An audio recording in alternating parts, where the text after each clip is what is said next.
ನಾವೆಲ್ಲರೂ ದೇವಸ್ಥಾನಗಳಿಗೆ ಹೋದಾಗ ಅಲ್ಲಿ ಕೊಡೋ ಬಿಸಿ ಬಿಸಿ ಅನ್ನ ಮತ್ತು ಸಾಂಬಾರು ಪ್ರಸಾದವನ್ನು ಎಷ್ಟು ಇಷ್ಟಪಟ್ಟು ತಿಂತೀವಿ ಅಲ್ವಾ. ಆದರೆ ಆ ಘಮ, ಆ ವಿಭಿನ್ನವಾದ ರುಚಿ ಮನೆಗೆ ಬಂದರೂ ನಾಲ್ಗೆಯಲ್ಲೇ ಉಳಿದಿರುತ್ತೆ. ನಾವು ಯಾಕೆ ಈ ಥರ ಸಾಂಬಾರು ಮನೆಯಲ್ಲೇ ಮಾಡೋಕ್ಕಾಗಲ್ಲ ಅಂತ ಯೋಚನೆ ಮಾಡ್ತಾ ಇರ್ಬೋದು. ಖಂಡಿತ ಇವತ್ತಿನ ವಿಡಿಯೋದಲ್ಲಿ ನಾವು ದೇವಸ್ಥಾನ ಶೈಲಿಯ ಸೌತೆಕಾಯಿ ಹುಳಿ ಅಥವಾ ಮಂಗಳೂರು ಸೌತೆಕಾಯಿ ಸಾಂಬಾರು ಮಾಡೋದನ್ನು ಹೇಗೆ ಅಂತ ತಿಳ್ಕೊಳ್ಳೋಣ. ಮೊದಲಿಗೆ ನಾನಿಲ್ಲಿ ತೊಗರಿಬೇಳೆನ ಅರ್ಧ ಕಪ್ಪಷ್ಟು ತೊಗೊಳ್ತಾ ಇದ್ದೀನಿ. ಅರ್ಧ ಕಪ್ ತೊಗರಿಬೇಳೆನ ಚೆನ್ನಾಗಿ 2-3 ಸತಿ ನೀರಿನಲ್ಲಿ ತೊಳೆದು ಅದನ್ನು ನಾವು ನೀರು ಹಾಕಿ, ಕುಡಿಯೋ ನೀರನ್ನು ಹಾಕಿ ಒಂದು ಅರ್ಧ ಗಂಟೆಯಷ್ಟು ನೆನೆಯೋದಕ್ಕೆ ಬಿಡಬೇಕು. ಇದನ್ನು ಒಂದು ಅರ್ಧ ಗಂಟೆ ನೆನೆಸೋದ್ರಿಂದ ಬೇಳೆ ಚೆನ್ನಾಗಿ ಬೇಯುತ್ತೆ. ಈಗ ನಾವು ಮಂಗಳೂರು ಸೌತೆಕಾಯಿನ ತೊಗೊಂಡಿದ್ದೀವಿ. ಇದು ಸರಿಸುಮಾರು ಒಂದು 400ರಿಂದ ಒಂದು 500 ಗ್ರಾಮ್ ಇರ್ಬೋದು. ಇದು ಒಂದು ಸೌತೆಕಾಯಿನ ತೊಗೊಂಡು ಬಳಸಿ ಇವತ್ತು ಮಾಡ್ತಾಯಿದ್ದೀನಿ ಸಾಂಬಾರು. ಮೊದಲಿಗೆ ನಾವು ಈ ಸೌತೆಕಾಯಿದು ಮುಂದುಗಡೆ ತುಂಬು ಎಲ್ಲ ಇರುತ್ತಲ್ಲ ಅದನ್ನು ಕಟ್ ಮಾಡಿಕೊಂಡು ಆ ತೊಟ್ಟನ್ನು ತೊಗೊಂಡು ಚೆನ್ನಾಗಿ ಉಜ್ಜಿಬಿಟ್ಟು ಅದರಲ್ಲಿರೋಂಥ ವಿಷನ ತೆಗಿಬೇಕು. ಈ ಥರ ಮಾಡಿಯೇ ನಾವು ಸಾಂಬಾರನ್ನ ಮಾಡಬೇಕು. ಇಲ್ಲ ಅಂತಂದರೆ ಹಿಂದ್ಗಡೆದು ಕೂಡ ತೆಗಿತಾ ಇದ್ದೀನಿ ನೋಡಿ. ಈ ಥರ ಮುಂದೆ ಮತ್ತು ಹಿಂದ್ಗಡೆ 2 ಸೈಡನ್ನು ಕಟ್ ಮಾಡಿ ಆ ಥರ ವಿಷನ ತೆಗೆದು ಸಾಂಬಾರು ಮಾಡಬೇಕು. ಇಲ್ಲ ಅಂದರೆ ಸಾಂಬಾರು ಕಹಿ ಬರುತ್ತೆ. ತುಂಬ ಜನ ಕಂಪ್ಲೇಂಟ್ ಇದೆ. ಇದು ಮಂಗಳೂರು ಸೌತೆಕಾಯಿ ಸಾಂಬಾರು ಮಾಡೋಕ್ಕೇನೋ ಇಷ್ಟ, ಆದರೆ ತುಂಬ ಕಹಿ ಬರುತ್ತಲ್ಲ ಯಾಕೆ ಅಂತಂದರೆ ನಾವು ಅಲ್ಲಿ ಮುಂದ್ಗಡೆ ತೊಟ್ಟನ್ನು ತೆಗೆದು ಉಜ್ಜಿ ವಿಷವನ್ನು ತೆಗಿಬೇಕು. ಅದು ತೆಗೆದ ಮೇಲೆ ನಾವು ಇಲ್ಲಿ ಈ ಥರ ಕಟ್ ಮಾಡಿಕೊಂಡು ಬೀಜಗಳು ಕೂಡ ಅದು ಬಲ್ತಿರುತ್ತಲ್ವ ಅದನ್ನು ಕೂಡ ನಾವು ತೆಗೆದಿರಬೇಕು. ಈ ಬೀಜಗಳನ್ನ ತೆಗೆಯೋದ್ರಿಂದ ಸೌತೆಕಾಯಿ ವಿಷ ಬರೋದಿಲ್ಲ, ಸಾಂಬಾರು ರುಚಿಯಾಗಿ ಬರುತ್ತೆ. ನೋಡಿ, ಬಲ್ತಿರೋ ಅಂಥ ಬೀಜಗಳನ್ನೆಲ್ಲ ಈ ಥರ ಚಾಕುನಲ್ಲಿ ತಕ್ಕೊಂಬಿಡಬೇಕು. ಎಳೆದಿದ್ದರೆ ಹಾಗೆ ಬಿಡ್ಬೋದು, ಆದರೆ ಇಲ್ಲಿ ಬಲ್ತಿರೋ ಅಂಥದ್ದು ಬೀಜನ ನಾವೆಲ್ಲ ತಕ್ಕೋಬೇಕು. ಈ ರೀತಿ ನಾವೆಲ್ಲ ಸೌತೆಕಾಯಿ ತುಂಡುಗಳನ್ನ ಕಟ್ ಮಾಡಿರೋಂಥ ಪೀಸಸ್ನೆಲ್ಲ ತೊಗೊಂಡು ಈ ಥರ ಬೀಜಗಳನ್ನೆಲ್ಲ ತೆಗೆದು ಕ್ಲೀನ್ ಮಾಡಿ ಇಟ್ಕೋಬೇಕು. ನೋಡಿ, ಈ ಥರ ನಾನು ಎಲ್ಲದನ್ನು ಈ ಥರ ಉದ್ದುದ್ದು ಕಟ್ ಮಾಡಿ ಬೀಜಗಳನ್ನೆಲ್ಲ ತೆಗ್ದಿದ್ದೀನಿ. ಈಗ ಒಂದೊಂದೇ ಪೀಸ್ನ ತೊಗೊಂಡು ದಪ್ಪ ಹೋಳುಗಳಾಗಿ ಕಟ್ ಮಾಡ್ಕೋಬೇಕು. ಇದು ಸಾಮಾನ್ಯವಾಗಿ ಮಂಗಳೂರು ಕಡೆ, ಉಡುಪಿ ಕಡೆ ಇರೋರ್ಗಾದರೆ ಗೊತ್ತಿರುತ್ತೆ. ಬೇರೆ ಭಾಗದಲ್ಲಿ ಪ್ರಾಂತ್ಯದಲ್ಲಿರೋಂಥವ್ರಿಗೆ ಅಷ್ಟು ಗೊತ್ತಿರಲ್ಲ. ಅದಕ್ಕೋಸ್ಕರ ನಾನು ಡೀಟೇಲಾಗಿ ಇದನ್ನು ಹೇಗೆ ಕಟ್ ಮಾಡೋದು ಅಂತ ತೋರಿಸ್ಕೊಡ್ತಾ ಇದ್ದೀನಿ. ನೋಡಿ, ಈ ಸೌತೆಕಾಯಿ ಮಂಗಳೂರು ಸೌತೆಕಾಯಿ ಸಾಂಬಾರಿಗೆ ಹೋಳುಗಳು ಈ ಥರ ದಪ್ಪದಾಗಿ ಇರಬೇಕು. ಈ ಥರ ಕಟ್ ಮಾಡಿಕೊಂಡು ನಾವು ಅದನ್ನು ಬೇಯಿಸ್ಕೊಳ್ಳೋವಂಥದ್ದು. ಮೊದಲಿಗೆ ಈಗ ನಾವು ನೆನೆಸಿಟ್ಟಿರೋ ಅಂಥ ತೊಗರಿಬೇಳೆನ ಕುಕ್ಕರ್ನಲ್ಲಿ ಹಾಕಿ ಒಂದು 2 ವಿಷಲ್ಲು ಕೂಗಿಸ್ಕೊಳ್ಳೋಣ. ನಾನು ಅಷ್ಟು ತೊಗರಿಬೇಳೆನೂ ಹಾಕಿ ಅದಕ್ಕೆ ನಾನು 1 ಲೋಟ ನೀರನ್ನ ಹಾಕ್ಕೊಳ್ತಾ ಇದ್ದೀನಿ. ನಾನು ಇಲ್ಲಿ ನೆನೆಸಿಟ್ಟಿರೋಂಥ ನೀರನ್ನೇ ಉಪಯೋಗಿಸ್ಕೊಳ್ತಾ ಇದ್ದೀನಿ. ಬೇಳೆ ನೆನೆಸಿರೋಂಥ ನೀರನ್ನ ಹಾಕ್ಕೊಂಡೆ ನಾವು ಬೇಯಿಸ್ಕೊಬೋದು. ಇಲ್ಲಾಂದರೆ ನಾರ್ಮಲ್ ವಾಟ್ರ್ ಕೂಡ ಹಾಕ್ಕೋಬೋದು. 1 ಸ್ಪೂನಷ್ಟು ಅರಿಶಿನ ಮತ್ತು 1 ಸ್ಪೂನಷ್ಟು ಎಣ್ಣೆ ಹಾಕಿ 2 ವಿಷಲ್ ಕೂಗಿಸ್ಕೊಳ್ತೀನಿ. ಬೇಳೆ ಬೇಯೋಷ್ಟರಲ್ಲಿ ನಾವು ಈ ಹೋಳುಗಳನ್ನೆಲ್ಲ, ಸೌತೆಕಾಯಿ ಹೋಳು ಏನಿದೆಯಲ್ಲ, ಮಂಗಳೂರು ಸೌತೆಕಾಯಿ ಹೋಳುಗಳು, ಇದನ್ನು ನಾನು ಹೊರಗಡೆನಲ್ಲೇ ಇಟ್ಟು ಬೇಯಿಸ್ಕೊಳ್ತೀನಿ. ಏಕೆಂದರೆ ಇದು ಬೇಗನೆ ಬೆಂದೋಗ್ಬಿಡುತ್ತೆ. ಕುಕ್ಕರ್ ಜೊತೆ ಇಟ್ಬಿಟ್ರೆ ಬೇಳೆ ಬೇಯೋದಕ್ಕೂ ಇದಕ್ಕೂ 2 ಬೇರೆ ಬೇರೆ ಟೆಂಪ್ರೇಚರು. ಹಾಗಾಗಿ ಇದನ್ನು ನಾನು ಹೊರಗಡೆನೇ ಬೇಯಿಸ್ಕೊಳ್ತಾ ಇದ್ದೀನಿ. ಈಗ ಬೇಯಕ್ಕೆ ಒಂದು 10 ನಿಮಿಷ ಬೇಕಿದು. ಚೆನ್ನಾಗಿ ಫುಲ್ ಫ್ಲೇಮಲ್ಲಿ ನಾನು ಹೊರಗಡೆ ಈ ಬಣ್ಣದ ಸೌತೆಕಾಯಿ ಅಥವಾ ಸಾಂಬಾರು ಸೌತೆಕಾಯಿ ಅಂತಾರಲ್ಲ ಅದನ್ನು ಬೇಯೋದಕ್ಕೆ ಇಟ್ಟಿದ್ದೀನಿ. ಅದು ಸಾಫ್ಟ್ ಆಗೋವರೆಗೂ ಬೇಯಿಸ್ಕೋಬೇಕು. ಆವಾಗ ನಾವು ಮುಕ್ಕಾಲು ಭಾಗ ಬೆಂದಾಗಿದೆ ಅಂದಮೇಲೆ ಈ ಕಡೆ ನಾವು ಬೇಳೆ ಬೇಯಿಸೋಕೆ ಇಟ್ಟಿದ್ವಲ್ಲ ಆ ಬೇಳೆ ಬೆಂದಿರುತ್ತೆ. ಆ ಬೆಂದಿರೋ ಬೇಳೆನ ನಾವು ಇದಕ್ಕೆ ಹಾಕಿ ಇನ್ನೊಂದು ಸ್ವಲ್ಪ ನೀರನ್ನು ಹಾಕಿ ಮತ್ತು ಒಂದು 5 ನಿಮಿಷ ಕುದಿಯೋದಕ್ಕೆ ಬಿಡಬೇಕು. ಬೇಳೆ ಮತ್ತು ಹೋಳುಗಳು 2 ಒಟ್ಟಿಗೆ ಚೆನ್ನಾಗಿ ಬೇಯುತ್ತೆ. ಅಷ್ಟರಲ್ಲಿ ನಾವು ಈ ಮಸಾಲೆಯನ್ನು ರೆಡಿ ಮಾಡ್ಕೊಳ್ಳೋಣ. ಈ ಸಾಂಬಾರಿಗೆ ಬೇಕಾಗಿರೋಂಥ ಮಸಾಲೆಗೆ ನಾನೆಲ್ಲ ಇಂಗ್ರೀಡಿಯೆಂಟ್ಸ್ ಲಿಸ್ಟನ್ನು ಕೊಟ್ಟಿದ್ದೀನಿ. ಈ ಟೀ ಸ್ಪೂನ್ ಅಳತೆನಲ್ಲಿ ಎಲ್ಲ ಸಾಮಾನುಗಳನ್ನು ತೊಗೊಂಡಿದ್ದೀನಿ.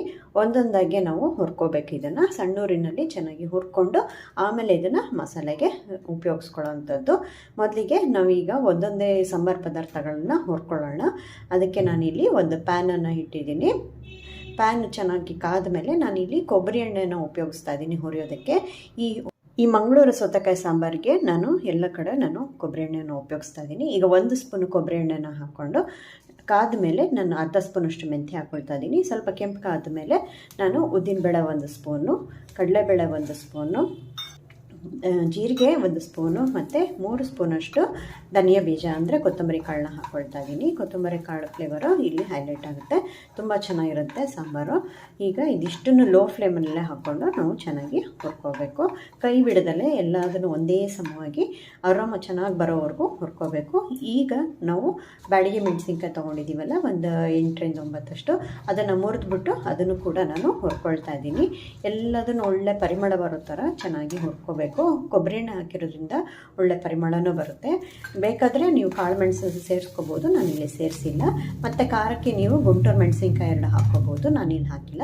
ಆಮೇಲೆ ಸ್ವಲ್ಪ ಒಂದು 10 ಎಷ್ಟಲಷ್ಟು ಕರ್ಬೇವಿನ ಸೊಪ್ಪು ಎಷ್ಟಲು ಹಾಕ್ಕೊಂಡು ಅದನ್ನು ಹುರ್ಕೋಬೇಕು. ಆಮೇಲೆ ನಾವಿಲ್ಲಿ ತೆಂಗಿನಕಾಯಿ ತುರಿನಾದರೂ ಹಾಕ್ಕೋಬೋದು, ಇಲ್ಲ ತೆಂಗಿನಕಾಯಿ ಪೀಸ್ ಆದರೂ ಹಾಕ್ಕೋಬೋದು. ಒಂದು ಅರ್ಧ ಬಟ್ಲಷ್ಟು ತೆಂಗಿನಕಾಯಿ ಪೀಸ್ನ ಹಾಕ್ಕೊಂಡು ಅದನ್ನು ಕೂಡ ಲೋ ಫ್ಲೇಮಲ್ಲೇ ಹುರ್ಕೊಳ್ತಾ ಇದ್ದೀನಿ. ಲಾಸ್ಟಲ್ಲಿ ನಾವು ಹುಣಸೆಹಣ್ಣು, ಒಂದು ನಿಂಬೆಹಣ್ಣು ಗಾತ್ರದಷ್ಟು ಹುಣಸೆಹಣ್ಣು ಕೂಡ ಹಾಕ್ಕೊಂಡು ಚೆನ್ನಾಗಿ ಹುರ್ಕೋಬೇಕು. ಇಷ್ಟೊತ್ತಿಗಾಗಲೇ ಕರ್ಬೇವಿನ ಸೊಪ್ಪು ಮತ್ತು ನಮ್ಮ ಸಾಂಬಾರು ಪದಾರ್ಥಗಳೆಲ್ಲ ಚೆನ್ನಾಗಿ ಹುರ್ಕೊಂಡು, ಮತ್ತು ಬ್ಯಾಡಗಿ ಮೆಣಸಿನ್ಕಾಯಿ ಕೂಡ ಗರಿಗರಿಯಾಗಿ ಹುರ್ಕೊಂಡಿದೆ. ಈಗಾಗಲೇ ಅರೋಮ ಬರ್ತಾ ಇದೆ, ಹುರಿದಿರೋಂಥ ಸ್ಮೆಲ್ ತುಂಬ ಚೆನ್ನಾಗಿ ಬರ್ತಾ ಇರುತ್ತೆ ನೋಡಿ. ಈ ಥರ ಒಂದೇ ಸಮ ಹುರ್ಕೊಂಡು ಸ್ಟವ್ನ ಆಫ್ ಮಾಡ್ಕೋಬೇಕು. ಈಗ ಎಲ್ಲದನ್ನು ಚೆನ್ನಾಗಿ ಹುರ್ಕೊಂಡಿದ್ದೆ. ನಾವೀಗ ಪೌಡ್ರ್ ಮಾಡ್ಕೋಬೇಕು ಅದನ್ನು. ಫಸ್ಟು ನಾನಿಲ್ಲಿ ಮೆಣಸಿನ್ಕಾಯಿ ಹುರಿದಿಟ್ಟಿರೋಂಥ ಬ್ಯಾಡಗಿ ಮೆಣಸಿನ್ಕಾಯಿನ ಹಾಕ್ಕೊಂಡು ಪುಡಿ ಮಾಡ್ಕೊಳ್ತೀನಿ. ಯಾಕೆಂದರೆ ಆಮೇಲೆ ಸಾಂಬಾರು ಪದಾರ್ಥಗಳ ಜೊತೆಗೆ ಚೆನ್ನಾಗಿ ಪೌಡ್ರ್ ಆಗೋಲ್ಲ, ಅದಕ್ಕೋಸ್ಕರ ಫಸ್ಟ್ ಈ ಥರ ಪುಡಿ ಮಾಡಿಕೊಂಡು ನಂತರ ನಾನಿಲ್ಲಿ ಹುರ್ಕೊಂಡಿರೋಂಥ ತೆಂಗಿನಕಾಯಿ, ಕರ್ಬೇವಿನ ಸೊಪ್ಪು ಮತ್ತು ಸಾಂಬಾರು ಪದಾರ್ಥಗಳನ್ನೆಲ್ಲ ಹಾಕ್ಕೊಂಡು ಪೌಡ್ರ್ ಮಾಡಿಕೊಂಡು ಈಗ ಸ್ವಲ್ಪ ನಾನು ಅರಿಶಿನ ಸೇರಿಸ್ಕೊಳ್ತಾ ಇದ್ದೀನಿ. ಆಮೇಲೆ ಬೆಲ್ಲನ ಸೇರಿಸ್ಕೊಳ್ತಾ ಇದ್ದೀನಿ. ನಾವು ಬೆಲ್ಲನ ಬೇಯೋದಕ್ಕೆ ಹಾಕ್ಕೊಂಡ್ರೆ ಇಲ್ಲಿ ರುಬ್ಬೋದಕ್ಕೆ ಹಾಕ್ಕೊಳ್ಳೋದು ಬೇಕಾಗಿಲ್ಲ. ಬೇಯೋಕ್ಕೆ ನಾವು ಹೋಳುಗಳನ್ನ ಬೇಯಕ್ಕೆ ಹಾಕ್ತೀವಲ್ಲ ಆವಾಗಲೇ ಬೆಲ್ಲ ಹಾಕೋಬೋದು. ಈಗ ನೋಡಿ ನಾನಿಲ್ಲಿ ಇಷ್ಟನ್ನು ಹಾಕಿ ಸ್ವಲ್ಪ ನೀರು ಹಾಕಿ ರುಬ್ಕೊಂಡು ಬಂದಿದ್ದೀನಿ. ಮತ್ತು ಇನ್ನೂ ಸ್ವಲ್ಪ ನೀರು ಬೇಕು, ಹಾಕ್ಕೊಂಡು ಚೆನ್ನಾಗಿ ನುಣ್ಣಕ್ಕೆ ರುಬ್ಬಬೇಕು. ತುಂಬ ನೈಸ್ ಪೇಸ್ಟು ಅಲ್ಲ, ತುಂಬ ತರಿನೂ ಅಲ್ಲ. ನೋಡಿ ಈ ಥರ ಮೀಡಿಯಮ್ ಎರಡರ ಮಧ್ಯೆ ಕನ್ಸಿಸ್ಟೆನ್ಸಿ ಇದೆಯಲ್ಲ, ಆ ಕನ್ಸಿಸ್ಟೆನ್ಸಿಲಿ ನಾವು ರುಬ್ಕೋಬೇಕು. ರುಬ್ಕೊಂಡಿರೋವಂಥ ಮಸಾಲಾನ ನಾವು ಬೆಂದಿರೋವಂಥ ಸಾಂಬಾರು ಸೌತೆಕಾಯಿ ಅಥವಾ ಮಂಗಳೂರು ಸೌತೆಕಾಯಿ ಹೋಳುಗಳು ಮತ್ತು ಬೇಳೆಗಳ ಜೊತೆಗೆ ನಾವು ಮಿಕ್ಸ್ ಮಾಡ್ಕೋಬೇಕು. ಈಗ ನಾವು ಮತ್ತೆ ಮಿಕ್ಸಿಯಲ್ಲಿ ತೊಳ್ಕೊಂಡು ಒಂದು ಸ್ವಲ್ಪ ನೀರನ್ನು ಹಾಕ್ಕೊಂಡು, ಈ ಸಾಂಬಾರು ತುಂಬ ಗಟ್ಟಿನೂ ಇರಲ್ಲ, ತುಂಬ ನೀರು ಆಗೋಲ್ಲ, ಮಧ್ಯದ ಕನ್ಸಿಸ್ಟೆನ್ಸಿಲಿ ಇರುತ್ತೆ. ಹೋಳುಗಳು ಮತ್ತು ಬೆಂದಿರೋ ಬೇಳೆಗಳು ಮತ್ತು ಈ ಮಸಾಲೆ ಎಲ್ಲ ಚೆನ್ನಾಗಿ ಮಿಕ್ಸ್ ಆಗಬೇಕು. ನೋಡಿ ಈ ಥರ. ಇದಕ್ಕೆ ಇನ್ನೊಂದು ಸ್ವಲ್ಪ ನೀರು ಬೇಕಾಗುತ್ತೆ. ಇನ್ನೊಂದು ಸ್ವಲ್ಪ ನೀರನ್ನ ಸೇರಿಸ್ಕೊಳ್ತಾ ಇದ್ದೀನಿ. ಇದಿಷ್ಟನ್ನು ನೀರನ್ನ ಸೇರಿಸಿ ಚೆನ್ನಾಗಿ ಕೈ ಆಡಿ ಕುದಿಯೋದಕ್ಕೆ ಬಿಡಬೇಕು. ಒಂದು 5ರಿಂದ 6 ನಿಮಿಷ ಚೆನ್ನಾಗಿ ಕುದಬೇಕು. ಕುದ್ಮೇಲೆ ಅದು ಒಳ್ಳೆ ಪರಿಮಳ ಬರುತ್ತೆ. ಈಗ ಆಲ್ರೆಡಿ ನಿಮಗೆ ಒಳ್ಳೆ ಪರಿಮಳ ಸ್ಟಾರ್ಟ್ ಆಗಿರುತ್ತೆ, ಒಳ್ಳೆ ಘಮ ಬರ್ತಾ ಇರುತ್ತೆ. ಯಾವುದೋ ಹೋಟೆಲು, ಉಡುಪಿ ಹೋಟ್ಲಲ್ಲಿ ಸಾಂಬಾರು ಸ್ಮೆಲ್ ಬರುತ್ತಲ್ಲ, ಆ ಥರ ಬರ್ತಾ ಇದೆ.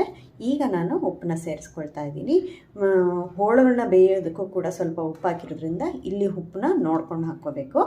ಚೆನ್ನಾಗಿ ಕೈಯಾಡಿ ಕುದಿಯೋದಕ್ಕೆ ಬಿಟ್ಟು ಈಗ ಅದಕ್ಕೊಂದು ಒಗ್ಗರಣೆ ರೆಡಿ ಮಾಡ್ತಾ ಇದ್ದೀನಿ. ಇದಕ್ಕೆ ನಾನು ಒಂದು 3 ಟೇಬಲ್ ಸ್ಪೂನಷ್ಟು ಕೊಬ್ಬರಿ ಎಣ್ಣೆನ ಹಾಕ್ಕೊಳ್ತಾ ಇದ್ದೀನಿ. ಎಣ್ಣೆ ಕಾದ್ಮೇಲೆ 1 ಸ್ಪೂನಷ್ಟು ಸಾಸಿವೆ ಹಾಕಿ, ಸಾಸಿವೆ ಸಿಡಿದ್ಮೇಲೆ ಒಣಮೆಣಸಿನ್ಕಾಯಿ, ಹಿಂಗು, ಕರಿಬೇವೆಲ್ಲ ಹಾಕ್ಕೋಬೇಕು. ಈಗ ಒಂದು 3 ಮೆಣಸಿನ್ಕಾಯಿ ಮುರಿದ್ಬಿಟ್ಟು ಹಾಕ್ಕೊಳ್ತಾ ಇದ್ದೀನಿ. ಮೆಣಸಿನ್ಕಾಯಿ ಸ್ವಲ್ಪ ಚೆನ್ನಾಗಿ ಹುರಿದ್ಮೇಲೆ ನಾನು ಹಿಂಗನ್ನು ಹಾಕ್ಕೊಳ್ತಾ ಇದ್ದೀನಿ 1 ಸ್ಪೂನಷ್ಟು. ಆಮೇಲೆ ಸ್ವಲ್ಪ ಕರ್ಬೇವಿನ ಸೊಪ್ಪು ಕೂಡ ಹಾಕ್ಕೊಂಡು ಚೆನ್ನಾಗಿ ಒಗ್ಗರಣೆ ಮಾಡ್ಕೊಳ್ತಾ ಇದ್ದೀನಿ. ಒಗ್ಗರಣೆ ಲಾಸ್ಟಲ್ಲಿ ಹಾಕೋದ್ರಿಂದ ಒಳ್ಳೆ ಪರಿಮಳ ಬರುತ್ತೆ, ರುಚಿನೂ ಹೆಚ್ಚುತ್ತೆ. ಕೊಬ್ಬರಿ ಎಣ್ಣೆ ಹಾಕ್ಕೊಂಡಷ್ಟು ಈ ಸಾಂಬಾರು ಒಳ್ಳೆ ರುಚಿ ಬರುತ್ತೆ. ನೋಡಿ ಲಾಸ್ಟಲ್ಲಿ ಕುದೀತಾ ಇರೋವಂಥ ಸಾಂಬಾರಿಗೆ ನಾವು ಒಗ್ಗರಣೆ ಸೇರಿಸ್ಕೊಳ್ತಾ ಇದ್ದೀವಿ. ನೋಡಿ ಈ ಸಾಂಬಾರಲ್ಲಿ ಯಾವುದೇ ಈರುಳ್ಳಿ ಬೆಳ್ಳುಳ್ಳಿ ಏನು ಉಪಯೋಗಿಸಿಲ್ಲ, ಪಕ್ಕ ಟೆಂಪಲ್ ಸ್ಟೈಲ್ ಅಂದರೆ ದೇವಸ್ಥಾನ ಶೈಲಿಯಲ್ಲಿ ಮಾಡಿದ್ದೀವಿ. ತುಂಬ ಚೆನ್ನಾಗಿರುತ್ತೆ, ಪರಿಮಳ ಅಂತೂ ತುಂಬ ಚೆನ್ನಾಗಿ ಬರ್ತಾ ಇದೆ. ಯಾವ್ದಾರೋ ಈ ಉಡುಪಿ ಮತ್ತು ಮಂಗಳೂರು ಕಡೆ ಯಾವ್ದಾರೋ ದೇವಸ್ಥಾನ ಮಠಗಳಲ್ಲಿ ಹೋದರೆ ಖಂಡಿತ ಅಲ್ಲಿ ನೀವು ಪ್ರಸಾದ ಊಟ ಮಾಡ್ಬೇಕಾದ್ರೆ ಈ ಸಾಂಬಾರು ರುಚಿನ ನೋಡೇ ಇರ್ತೀರ. ಪಕ್ಕ ಅದೇ ಥರನೇ ಬಂದಿದೆ.